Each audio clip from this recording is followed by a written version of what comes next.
A lot of the misconception was we needed 80 officers tomorrow, and it's not.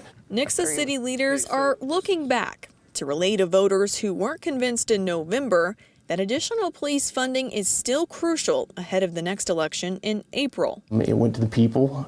People voted that down. Police were all hands on deck for a fatal accident. There were 3 or 4 other high-level incidents happening at the same time, causing a staffing issue. And when you just put it in perspective of 4 officers on the street, if I need to secure a home and I do it the most minimal way possible, not the most officer safety minded way, I can put 1 officer on each corner of that home, and that's 2 of my personnel. Now they get a domestic or some type of other call that they need to go to that requires a backup. That's my entire staff. But funding for more officers and the expansion of police facilities hasn't been something easy to get by voters.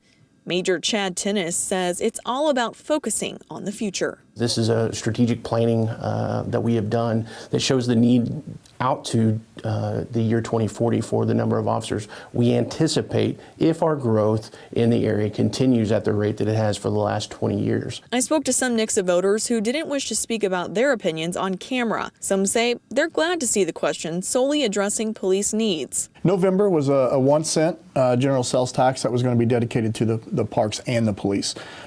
This tax initiative is a 3/4 cent that would be fully dedicated to the police department. Others say they still don't see it passing this time around. If the sales tax initiative doesn't pass, we are going to have to look citywide and to look at what services that we may have to cut. And that's going to include both the police department and other departments across the city.